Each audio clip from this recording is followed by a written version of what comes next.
Commander Yuna Kim stared out at the stars from the bridge of the diplomatic vessel New Seoul. Her reflection in the viewport showed tired eyes and a worried expression. The emergency summons from the Galactic Council had arrived 3 days ago, marked with a priority level she had never seen before in her entire career. "Commander, we're approaching Covenant Prime Station," said Taeyang Park from the navigation console. He had been with Yuna for 5 years and she trusted his judgment completely. "ETA is 20 minutes. Yuna nodded and straightened her uniform. "Thank you, Taeyang. Hana, what are you picking up on communications?" Hana Lee, their communications specialist, frowned at her screens. "It's chaos, Commander. Every major species has sent representatives.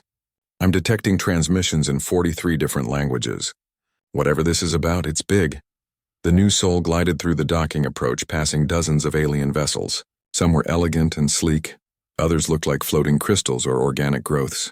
Humanity had been part of the Galactic Council for 30 years now, but Yuna still marveled at the diversity of life in the universe. Minho Choi, their chief engineer, walked onto the bridge carrying a datapad. "Commander, I've been reading the public news feeds. The rumors are insane. Some species think the Council is disbanding. Others say there's a new threat from beyond known space." "Rumors are just rumors until we get facts," Yuna said, though she felt the same unease. The Council never called emergency sessions without serious cause. The New Seoul docked smoothly, and Yuna led her small team through the station corridors. Covenant Prime was a marvel of cooperative engineering, built by 17 different species working together. The architecture shifted between sections reflecting different alien aesthetics and environmental needs. They entered the Grand Council chamber, and Yuna stopped in her tracks. She had attended council sessions before, but never one this crowded. Representatives from species she had never even heard of filled the tiered seating. The air hummed with translation devices working overtime, converting thousands of conversations into comprehensible data. Ambassador Jiwon Han spotted Yuna and waved her over. The ambassador was a sharp woman in her 50s, known for her diplomatic skill and unflappable demeanor. Today, however, she looked genuinely concerned. "Yuna, good. You need to hear this," Jiwon said quietly.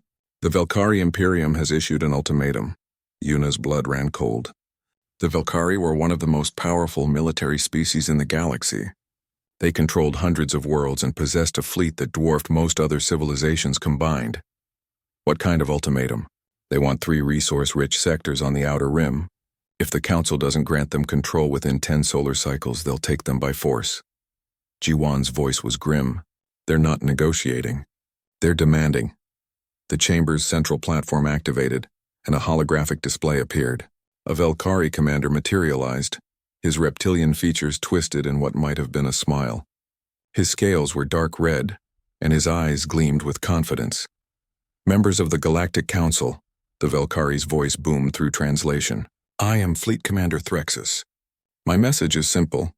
The sectors designated as Outer Rim Zones 7, 12, and 18 will be transferred to Velkari control. You have 10 cycles to comply. Any resistance will be met with overwhelming force." The hologram showed images of the Velkari fleet. 12,000 warships arranged in perfect military formation. Each vessel bristled with weapons. The display was designed to intimidate, and it was working. Murmurs of fear rippled through the chamber. The crystalline Threnody ambassador Quell spoke first. His voice came through as musical chimes. "This is an outrage. The Council cannot simply surrender sovereign space because of threats." "Then what do you propose?" asked a Meridian representative, her aquatic form visible through her environmental tank. "The combined Council fleet numbers 8,000 ships.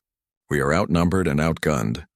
We should negotiate," suggested a Skrell ambassador, her feathers ruffling nervously. "Perhaps we can reach a compromise." "The Velkari don't compromise," Quell responded. "They conquer. If we give them these sectors, they will only demand more." The arguments continued for hours. Some species advocated for surrender. Others insisted on resistance, though none could explain how they would actually win a war against the Velkari. A few suggested abandoning the affected sectors entirely and relocating the colonists. Yuna watched Ambassador Jiwon carefully. The human representative sat quietly, observing everything but saying nothing. This was unusual. Jiwon always had opinions, always participated in debates. Finally, after the 5th hour of circular arguments, Jiwan stood. The chamber gradually quieted as representatives noticed the human ambassador rising to speak. Honored members of the council, Jiwan began, her voice calm and clear. Humanity requests a delay of 48 hours before any final decision is made. We have options to explore. The chamber erupted. Species that had barely acknowledged humanity's existence suddenly shouted questions and objections. Quell's crystalline form flashed with what Yuna recognized as laughter. Options? Quell's musical voice dripped with condescension. Humans possess exactly 43 military vessels. 43. What possible options could you offer against 12,000 Velkari warships? Other species joined in the mockery. The avian Skrell twittered among themselves. The Meridian's tanks bubbled with what their translator rendered as dismissive comments.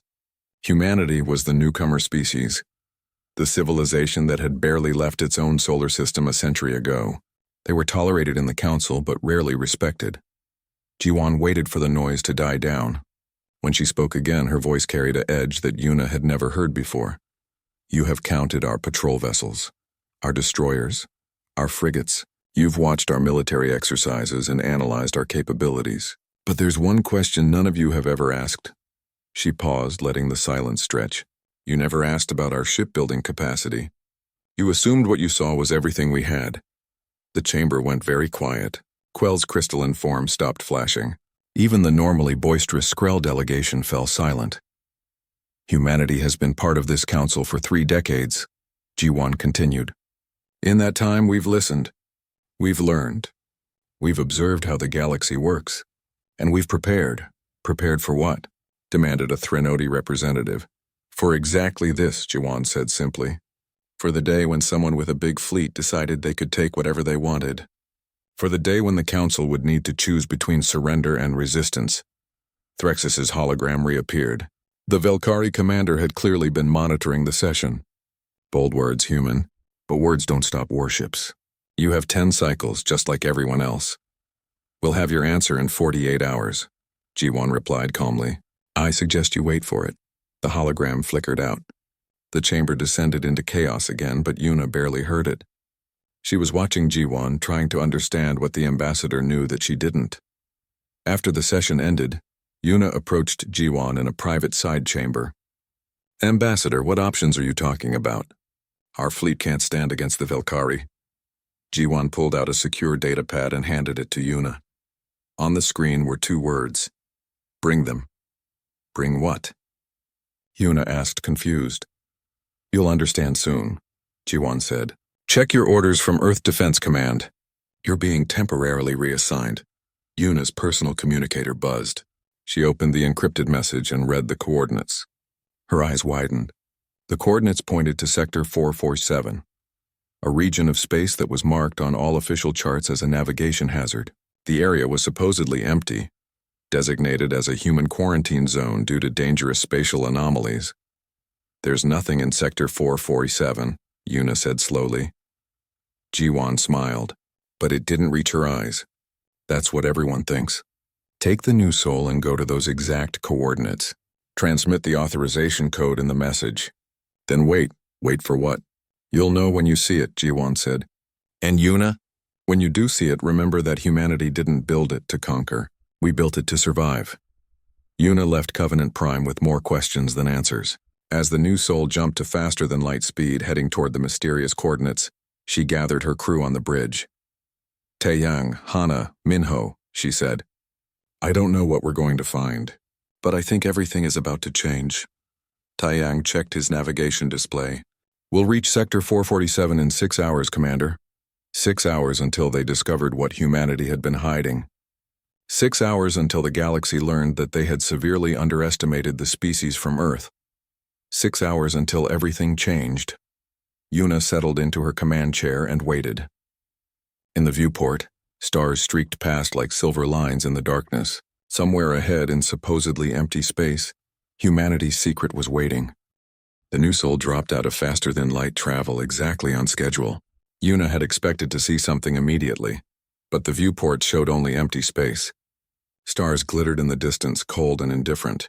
Sensor readings showed nothing but cosmic background radiation and trace particles of dust. Taeyang, Confirm our position, Yuna ordered, feeling a knot of uncertainty in her stomach. Taeyang checked and rechecked his instruments. We're exactly at the coordinates, Commander. Right where Earth Defense Command told us to be. Hana looked up from her communications station, confusion clear on her face. I'm not detecting anything. No ships, no stations, nothing artificial at all. Are we sure these coordinates are correct? Minho walked over to the sensor display and tapped it experimentally. Either our sensors are broken, or we just traveled 6 hours to look at empty space. I'm hoping it's not option 2.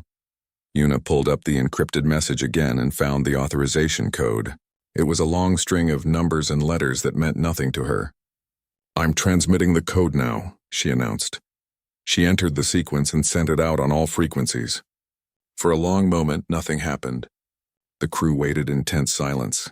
Maybe it takes time to, Hana started to say. The space in front of them rippled. It was subtle at first, like heat waves rising from hot pavement. Then the distortion grew stronger. Light bent in ways that shouldn't be possible. Yuna's eyes struggled to focus on what she was seeing. What the hell is that? Minho whispered. The sensor displays went crazy. Alarms beeped as the instruments tried to make sense of readings that seemed impossible. Taeyang's hands flew across his console, trying to stabilize the data. Commander, I'm reading a massive energy signature, Hana reported, her voice shaking slightly. It's bigger than anything I've ever seen. The computer thinks there's an error. It's not an error, Yuna said quietly, staring at the viewport. Something was emerging from the distortion. At first it looked like a shadow against the stars. Then details became clear. Hull plating, weapon emplacements, running lights that stretched on and on and on. It was a ship. But calling it a ship was like calling an ocean a puddle. The KDFS Indomitable revealed itself fully as its stealth systems powered down. The vessel was enormous beyond comprehension. 47 kilometers long, 12 kilometers wide at its broadest point. The New Soul, which Yuna had always thought was a respectably sized ship, could have fit inside one of the Indomitable's hangar bays with room to spare. Minho stared at his engineering readouts with his mouth hanging open. That's not possible. A ship that size shouldn't be able to exist. The structural stress alone would tear it apart. Apparently it can exist, Taeyang said, his voice filled with awe. Because there it is. Yuna tried to process what she was seeing. The Indomitable wasn't just big. It was covered in weapons, thousands of point defense turrets, massive cannon batteries, 6 enormous spinal-mounted guns that ran nearly the entire length of the ship. This wasn't a vessel designed for exploration or trade. This was a warship, built to fight battles on a scale that the modern galaxy had never seen. Incoming transmission, Hana announced. Audio only, encryption level maximum. Put it through, Yuna ordered. A deep, calm voice filled the bridge. New Soul, this is Admiral Junho Kang of the KDFS Indomitable. Welcome to Sector 447. Please prepare for shuttle transfer. We have much to discuss. 20 minutes later, Yuna found herself in a shuttle crossing the distance between her ship and the Titan. As they approached, the true scale of the Indomitable became even more apparent. The landing bay they were heading toward looked like a small dot on the massive hull. But as they got closer, Yuna realized it was large enough to hold 50 ships the size of the New Soul. The shuttle passed through an atmospheric shield and landed on a deck that stretched farther than Yuna could see. Hundreds of smaller craft were parked in organized rows. Fighters, shuttles, transport vessels, even what looked like heavy bombers. Ground crews in dark blue uniforms moved between them with practiced efficiency. An escort was waiting. A young officer saluted crisply. Commander Kim, I'm Lieutenant Soman Park. Admiral Kang is waiting for you in the main briefing room. If you'll follow me? They walked through corridors wide enough to drive vehicles through. Yuna passed viewing ports that looked out at the ship's interior. She saw what looked like residential sections, parks with actual trees growing under artificial sunlight, training facilities, manufacturing centers. This wasn't just a warship. It was a flying city. How many people are on this ship? Yuna asked Lieutenant Park. Current crew complement is 180,000, ma'am, Park replied. That includes naval personnel, Marine Forces, Air Wing, civilian support staff, and families. Families? Yuna repeated in surprise. Yes, ma'am. For extended deployments, crew members can bring their families. We have schools, hospitals, everything needed for long-term habitation. They reached the briefing room and Lieutenant Park opened the door. Inside, a man in his 60s stood looking at a star map. He turned as they entered, and Yuna saw a face weathered by years of command but still sharp and focused. "Commander Kim," Admiral Kang said, extending his hand. "Thank you for coming. Please sit." Yuna shook his hand and sat at the large table. Taeyang, Hana, and Minho joined her, all looking slightly overwhelmed. "I imagine you have questions?" Kang said with a slight smile. "Just one for now," Yuna replied. "What is this ship?" Kang activated a holographic display above the table. The Indomitable appeared, rotating slowly. Technical specifications scrolled alongside it. "This is a Titan-class warship," Kang explained. 47 kilometers long. Crew of 180,000. Main armament consists of 6 spinal-mounted magnetic accelerator cannons, each capable of accelerating a 3,000-ton projectile to 15% of light speed. Secondary armament includes 4,000-point defense and anti-ship weapon systems. Fighter complement of 2,400 aerospace superiority craft. Marine force of 50,000 orbital drop soldiers. Minho looked like he might faint. "Those MAC cannons. One shot could crack a moon." "Yes," Kang agreed simply. "We've tested them." Yuna leaned forward. "Admiral, how does the galaxy not know about this? A ship this size can't be hidden, can't it?" Kang gestured at the star map. "Space is vast, Commander. The Indomitable and her sister ships have been stationed in deep space, far from normal shipping lanes for the past 15 years. Our stealth systems are beyond anything currently available to other species. When powered down to minimal systems, we're essentially invisible." "Sister ships?" Taeyang asked. "There are more of these?" The hologram changed, showing 3 additional vessels identical to the Indomitable: the KDFS Unbreakable, KDFS Eternal, and KDFS Resolute. 4 Titan-class warships total. The galaxy thinks humanity has 43 military vessels. They've never seen these 4. Yuna tried to wrap her mind around it. Why? Why build something like this in secret? Kang's expression became serious. "Commander, what did you observe when humanity joined the Galactic Council 30 years ago?" Yuna thought about it. "We were welcomed but not taken seriously. Other species saw us as primitive newcomers." "Exactly. And what else did you observe about the Council species?" "They're peaceful," Hana offered. "Most of them haven't fought a war in centuries." "Which means they've forgotten how to fight," Kang said. "They've forgotten what real military power looks like. They've grown comfortable in a galaxy that seemed safe. But my generation remembered something important. The universe is not safe. Predators always exist, and eventually one would come along who decided the Council was weak enough to exploit." "The Velkari," Yuna said, understanding dawning. "The Velkari, or someone like them. It was inevitable." Kang stood and walked to a viewport showing the Indomitable's massive hull stretching into the distance. "Humanity spent 10,000 years perfecting warfare before we ever left Earth. We fought each other with stones, then bronze, then iron, then steel. We built weapons that could destroy cities, then countries, then the entire planet.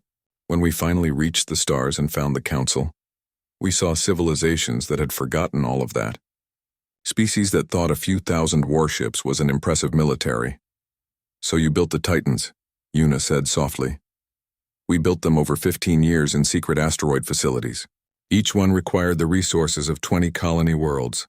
The project nearly bankrupted Earth's economy." Kang turned back to face them. "But our military strategists insisted. Better to have it and not need it, they said, than need it and not have it. And now we need it," Minho said. Kang nodded. "Now we need it. The Velkari think they can bully the Council because they have the biggest fleet. They need to learn that there's always a bigger predator." A new figure entered the briefing room. She was younger than Kang, perhaps in her 40s, with sharp eyes and a confident stride. "Admiral, sorry I'm late." The Air Wing status check took longer than expected. "Captain Sora Nam, our Air Wing commander," Kang introduced. "Sora, this is Commander Kim and her crew from the New Sol." Sora nodded in greeting. "Commander, your diplomatic vessel is going to look very small next to this monster." Another person entered. This one a man built like a tank with close-cropped hair and the bearing of a lifetime soldier. "Colonel Deho-song," Kang said. The council chamber at Covenant Prime was more crowded than Yuna had ever seen it. 2 days had passed since the human delegation requested their 48-hour delay, and tensions had only grown worse. Ambassador Jiwan stood calmly at the human delegation's position, while representatives from other species argued and shouted. "The humans are stalling," accused Quell, the Threnody ambassador. His crystalline body flashed angry orange colors. "They have no solution. They're simply delaying the inevitable. Perhaps we should accept the Velkari demands, suggested a Meridian representative from her water tank. 3 sectors is a high price, but it's better than war. Today it's 3 sectors, countered a Skrell ambassador, her feathers ruffled in agitation. Tomorrow it will be 6, then 12. Where does it end? A new hologram materialized in the center of the chamber. Fleet Commander Threxus appeared. His reptilian features twisted in what might have been amusement. His red scales seemed to gleam with confidence. Honored Council, Threxus said, his voice dripping with false respect. I bring news. The Velkari Imperium has decided to demonstrate our commitment to this matter. Our entire armada is en route to Covenant Prime. 3,000 warships will arrive in 6 hours. We will discuss your surrender in person. The chamber erupted in panic. 3,000 warships. It was an overwhelming show of force designed to crush any remaining resistance. Several smaller species ambassadors began frantically calling their homeworlds. Threxus continued. You have 20 minutes after our arrival to announce your decision. The Imperium will accept no further delays or negotiations. His hologram flickered out. Jiwan remained calm amid the chaos. She activated her own communications device.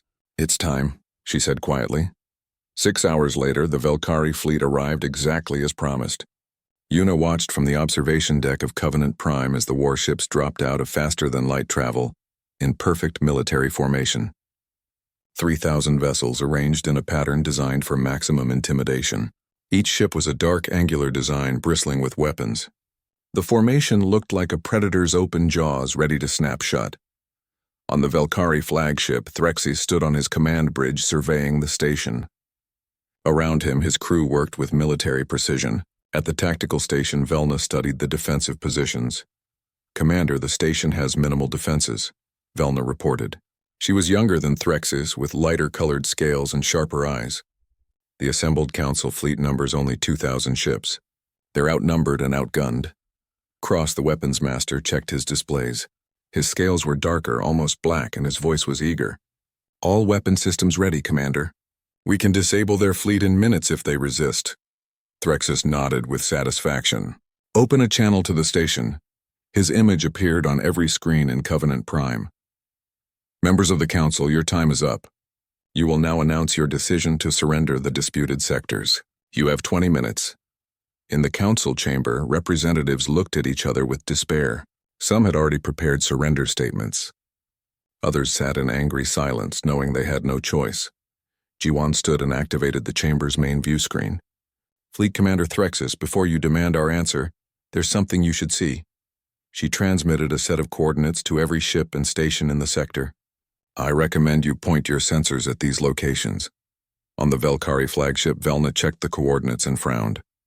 Commander, these coordinates point to empty space at the edge of weapons range. There's nothing there. Then the humans are bluffing, Threxus said dismissively. He stopped. Every sensor on his ship was suddenly screaming alerts. 4 massive contacts had just appeared on sensors. They hadn't flown in. They hadn't dropped out of FTL. They simply appeared as if space itself had peeled back to reveal what was hiding beneath. The KDFS Indomitable led the formation. Behind it came the Unbreakable, the Eternal, and the Resolute. 4 Titan-class warships, each one a monument to humanity's engineering and determination. Their hulls gleamed under the light of nearby stars. 47 kilometers of weapons and armor and barely controlled power. In the council chamber, absolute silence fell. Every ambassador, regardless of species, stared at the view screen in shock. The Titans dwarfed the Velkari flagship like a human would dwarf an insect. Quell's crystalline body turned completely transparent, a Threnody fear response. By the ancient stars, he whispered through fractured harmonics. What are those? The aquatic Meridian's tanks bubbled violently as they tried to process what they were seeing. The Skrell delegates' feathers flattened against their bodies in instinctive terror. Even species that Yuna had never seen show emotion appeared visibly shaken. On the Velkari flagship, Velna ran her tactical analysis program 3 times because she couldn't believe the first 2 results. Commander, she said, her voice shaking slightly. The energy readings from just one of those vessels exceeds our entire fleet combined. That's impossible, Threxus snapped. Humans are primitive. This must be some kind of trick. A hologram. Sir, I've sent a probe to verify, Cross reported. His eager expression had been replaced with something that looked like fear. The probe approached the Indomitable, its sensors confirming every impossible reading.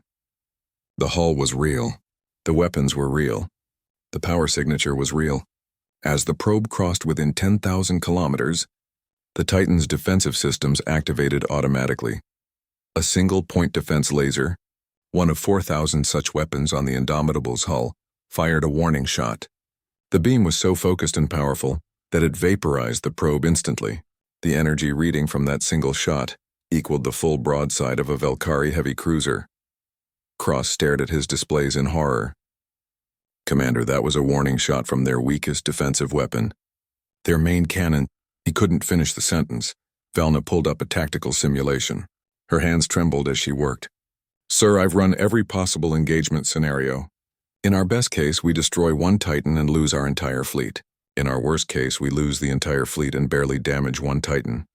Threxus felt something he hadn't experienced in decades of military service. Fear. Real, cold fear. "There must be something we can do. Their point defense grid alone could destroy every fighter and missile we launch," Cross said quietly. "And those spinal-mounted cannons? One shot could penetrate 50 of our ships in a line. Commander, we cannot win this battle." A transmission came through on all frequencies. Admiral Kang's voice was calm and professional, like someone discussing the weather rather than commanding overwhelming force. "Valkyrie fleet, you are in violation of neutral space protocols by arriving in force at a diplomatic station. You have 30 minutes to withdraw beyond the 100,000-kilometer line. We will interpret failure to comply as a hostile act." In the council chamber, species that had spent weeks in panicked debate now sat in stunned silence. The humans had just demonstrated more military power than the rest of the council combined. And they had kept it hidden for years. A young Skrell ambassador found her voice. "How? How did you build such things without anyone knowing?" Jiwan smiled slightly. "We've been building them for 15 years in deep space facilities. While you counted our patrol ships and assumed you knew our strength, we were preparing for exactly this scenario. You could have conquered us all," Quell said, his crystalline form still transparent with shock. "We don't want to conquer anyone," Jiwan replied. "We want peace, but we're not willing to achieve peace through surrender to bullies." On the Valkyrie flagship, Threxus stared at the countdown timer. 29 minutes had passed. In 1 minute, he would have to make a decision that could mean the death of everyone under his command. His second in command, Velna, spoke quietly. "Sir, we should withdraw. This is not a battle we can win." "The High Command will call it cowardice," Threxus said bitterly. "The High Command is not here," Velna replied. "They haven't seen what we've seen." "Commander, I know you're a warrior. But warriors know when to fight and when to retreat. This is not pride. This is survival," Cross added his voice. "She's right, Commander. We came here to demonstrate strength. Instead, we've found something stronger. There's no shame in recognizing that." Threxus looked at his fleet on the displays. 3,000 ships, crews totaling over 2 million Valkyrie, all of them looking to him to make the right decision. The 30-minute mark arrived. Admiral Kang's voice came through again. "Commander Threxus, your time is up. What is your decision?" Threxus straightened his uniform and opened a channel. When he spoke, he kept his voice firm and steady. "Human Admiral, the Valkyrie Imperium does not retreat from any challenge, however." He paused, choosing his words carefully. "We acknowledge that our arrival at this station in such force may have been hasty." He saw Velna and Cross relax slightly. Good. They understood what he was doing. Saving face while backing down. "We propose a diplomatic solution," Threxus continued. "Face-to-face negotiation between commanders. You and I, Admiral Kang. Let us discuss this matter properly." There was a pause. Then Kang replied, "Agreed. You may dock your shuttle in our main hangar bay. Come unarmed and with no more than 2 advisors." "Acceptable," Threxus said. He closed the channel and looked at Velna. "You're coming with me." "And Cross." Threxus sat across from Admiral Kang in the observation room, very aware that he was deep inside a vessel that could destroy his entire civilization. Through the viewport, his fleet looked like scattered toys. Velna and Cross sat beside him, both trying to maintain professional composure. "Let me be direct, Commander Threxus," Kang began, his voice calm but firm. Humanity has no interest in the sectors you've claimed. We don't need them. Our colony worlds are well supplied, but we will not stand by while you threaten council species who cannot defend themselves. Threxus felt his pride bristle. Then we are at an impasse. The Velkari require those resources. Our population is growing. We need room to expand, need or want, Ambassador Jiwon asked. She had been quiet until now, but her question cut through the rhetoric. What's the difference? Threxus responded. The difference is everything, Jiwon said. She activated a holographic display showing the disputed sectors. These regions contain valuable minerals and rare elements. But they're not the only sources of those materials in the galaxy. The Council maintains databases of resource-rich areas. Some are unclaimed. Others could be negotiated for through proper diplomatic channels. Velna leaned forward, studying the display. We were told these sectors were the most accessible sources. Accessible for conquest, perhaps, Jiwon replied. But not the only option for a civilization willing to negotiate fairly. Threxus stood and walked to the viewport, looking out at his fleet. You don't understand. The Velkari Imperium has always taken what we needed. It's how we've survived, how we've grown strong.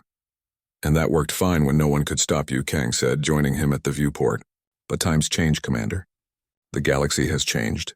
You've run into something bigger than you. The question now is what you do about it. You want us to surrender, Threxus said bitterly. No, Kang replied, surprising him. I want you to adapt. There's a difference between surrender and choosing a better path. Threxus turned to face the human admiral. What path? Becoming weak? Begging for resources instead of taking them? Becoming part of a system that benefits everyone? Jiwon interjected. Commander, why do you think the Council exists? It's not just a debating society. It's a framework for cooperation. Species share resources, technology, knowledge. Those who participate fairly prosper more than those who try to take by force. Cross spoke up for the first time. With respect, Ambassador, our military strength has always been our advantage. If we negotiate instead of conquer, we lose that advantage. You never had the advantage you thought you did, Kang said bluntly. You had the advantage over species that chose not to fight. That's very different from being the strongest. Velna was studying the tactical data on her portable device. Commander, she's right. I've been reviewing Council economic data. Species that actively participate in cooperative trade agreements have higher resource acquisition rates than we do through conquest. It's more efficient. Threxus sat back down heavily. His entire worldview was being challenged, and he didn't like it. So what are you proposing? That the Velkari simply join the Council's games and hope for the best? I'm proposing that you take those 3 sectors you want, Jiwon said. Threxus looked up in surprise. But you take them legally. You petition the Council for mining rights. You negotiate resource-sharing agreements with existing colony holders. You work within the system. And if the Council says no, then you make a better case, Jiwon replied.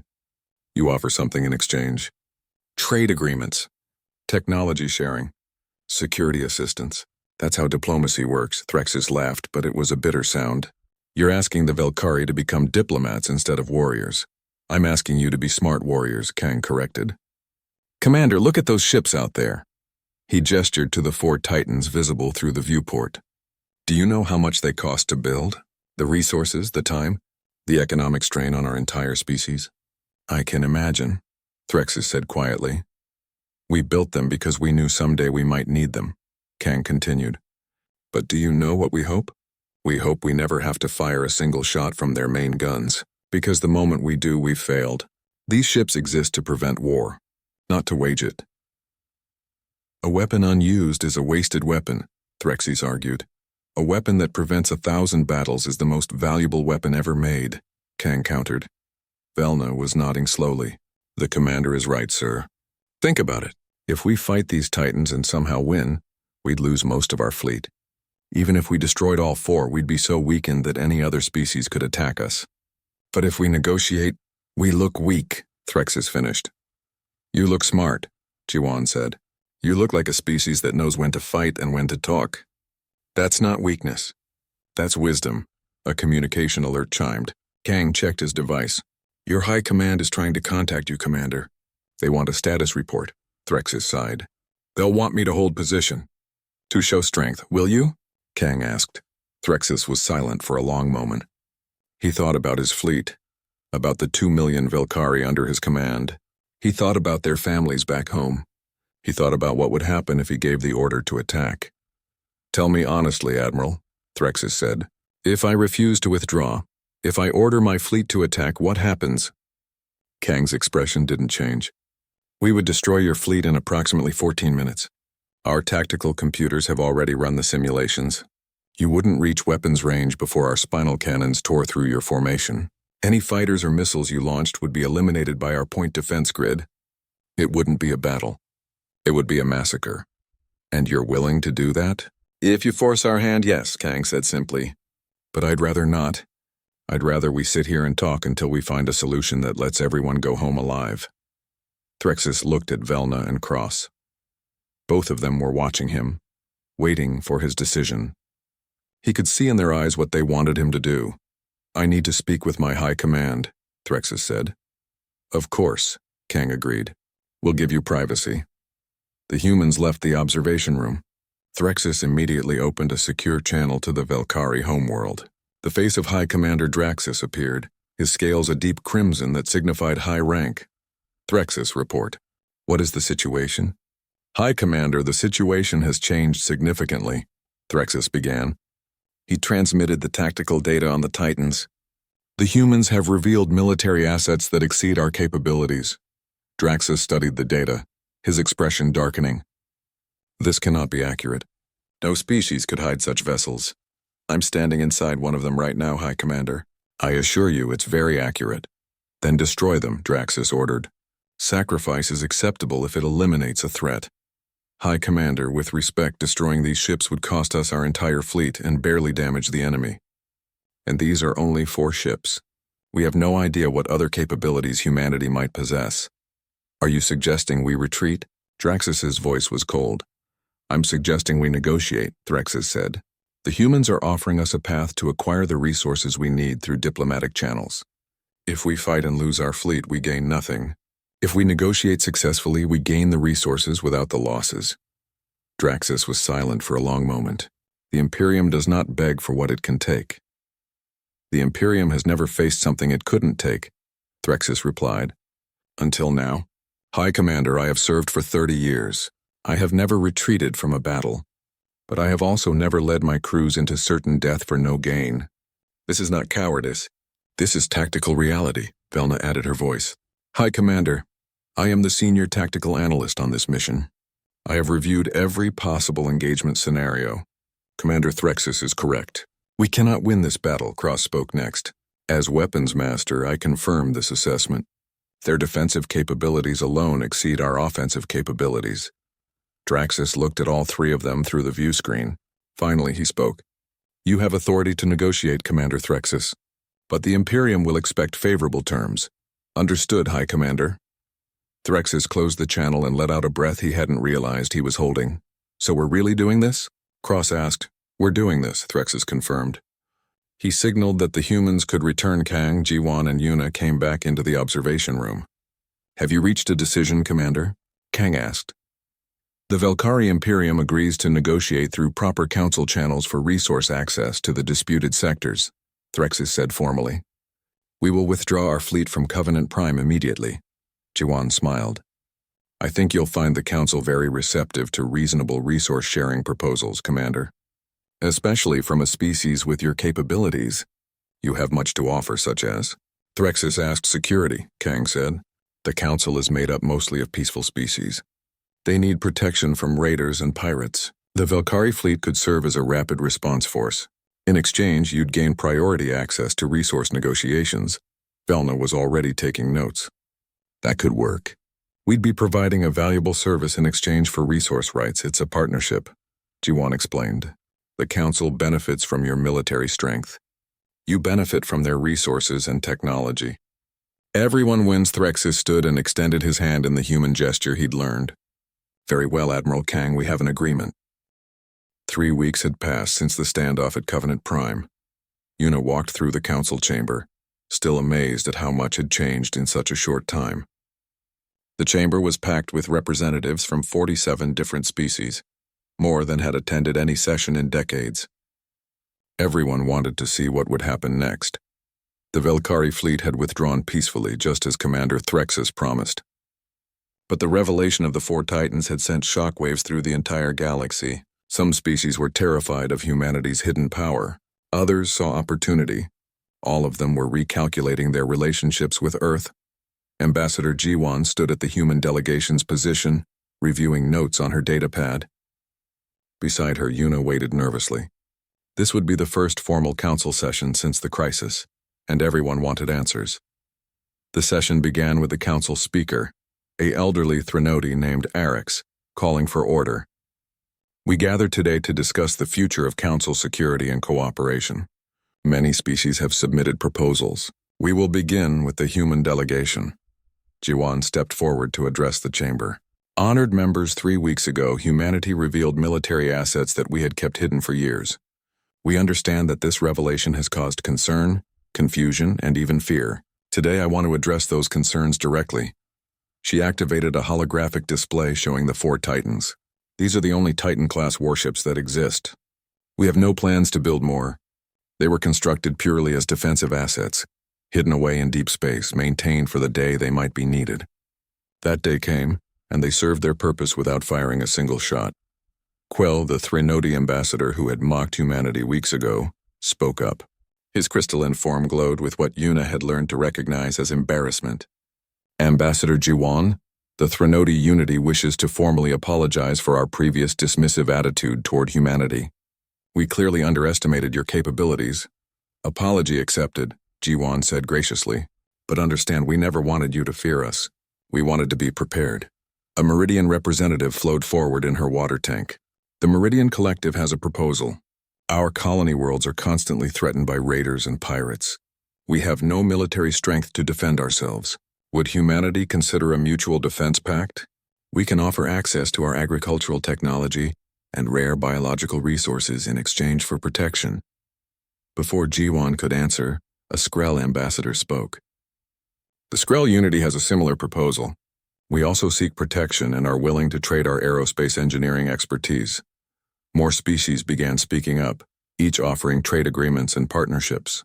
The chamber buzzed with voices, all seeking humanity's protection or favor. Jiwan raised her hand for silence. I appreciate these offers, but let me be clear about something. Humanity will not become the galaxy's overlords. We will not use these Titans to build an empire or force other species into subservience. Then what will you do? Asked a small mammalian species representative that Yuna didn't recognize. We propose a shared defense network, Jiwan explained. She changed the holographic display to show a map of Council space. Council species would contribute resources based on their capabilities. Humanity provides military expertise and the Titans as a rapid response force. It would be a true partnership, with all members having input on how the defense network operates. Who would command such a network? Asked Arix, the council speaker. A joint command structure, Jiwan replied. Military leaders from multiple species working together. Humanity would contribute significantly, yes, but we would not control everything alone. The proposal sparked intense debate. Some species supported it immediately. Others worried about the cost. A few were concerned about giving any species too much military influence. Commander Threxus entered the chamber. The Velkari had been granted special status as military advisors to the council. He walked to the center and spoke. I have seen these Titan vessels up close, Threxus said, his voice carrying across the chamber. I have analyzed their capabilities. I have stood on their bridges and watched my entire fleet look small by comparison. And I tell you this, humanity could have destroyed us in minutes. They chose not to. He paused, letting that sink in. The Velkari have always believed that might makes right, that the strong take what they want. But we learned something 3 weeks ago. True strength is not just about having power. It's about knowing when to use it and when to hold back. Humanity has that wisdom.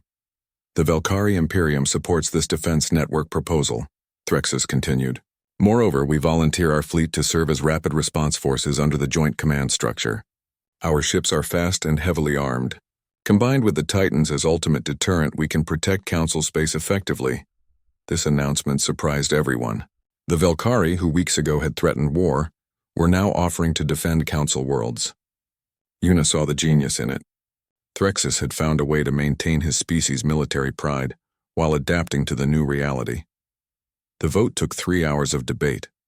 In the end, the Mutual Defense Compact passed with 89% approval. 43 species signed immediately. The rest promised to consider joining after reviewing the details. After the session ended, Yuna found Taeyang and Hana waiting outside the chamber. "How did it go?" Taeyang asked. "We just changed the galaxy," Yuna replied, still processing it herself. They walked through Covenant Prime's corridors toward the docking area where the new soul waited. Yuna's communicator chimed. It was a message from Admiral Kang on the Indomitable. "Commander Kim, when you return to your ship, please set course for Sector 221. We have a situation that requires the Resolute's attention."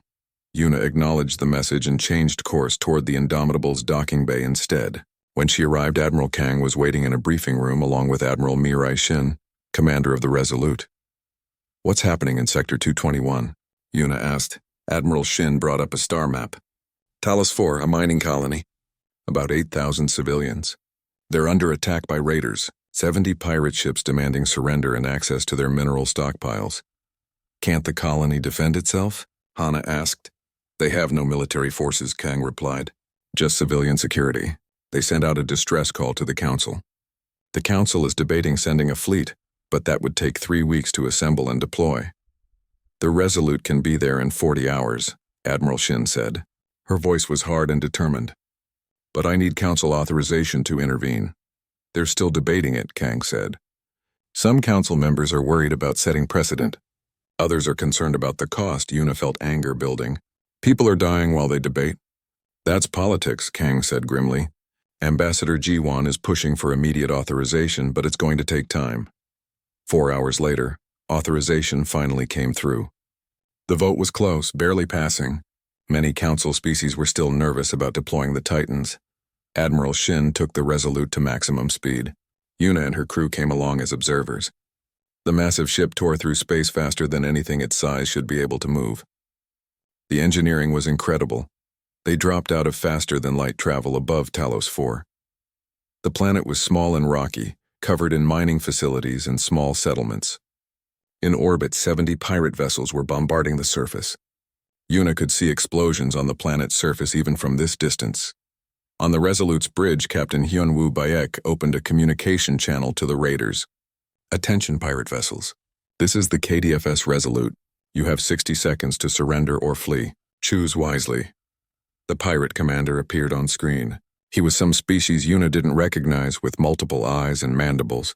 "One ship against 70? You're insane." 50 seconds, Captain Hyunwoo said calmly. The pirates cut the channel. Yuna watched their fleet formation shift. They were actually going to fight. They thought they had a chance. "Launch one squadron," Admiral Shin ordered. "Show them what they're dealing with." Captain Sora Nam, temporarily assigned to the Resolute's air wing, launched 24 fighters. Just 24 craft against 70 full-sized warships. Yuna watched through the tactical display as the human fighters accelerated. They moved with precision that made the pirate ships look clumsy by comparison. Within 2 minutes, 12 pirate vessels were disabled, their engines destroyed by precise strikes. The human fighters hadn't even taken damage. The pirate commander came back on screen, his multiple eyes wide with fear. "We surrender. We surrender." "Smart choice," Admiral Shin said. "Prepare to be boarded and arrested. Any ship that tries to flee will be disabled." The entire engagement lasted less than 10 minutes. Not a single shot was fired by the Resolute itself. The colony below was saved without the Titan even using its weapons. News of the Talos 4 rescue spread quickly through Council space. Suddenly, species that had been nervous about the defense network were eager to join. If the Titans could respond that quickly, if they could save colonies without massive battles, maybe this partnership was worth it. 2 months later, Yuna stood on the observation deck of the Indomitable, watching Earth rotate slowly below. She was home for the first time in a year, granted leave after being promoted to permanent Titan liaison. Admiral Kang joined her at the viewport.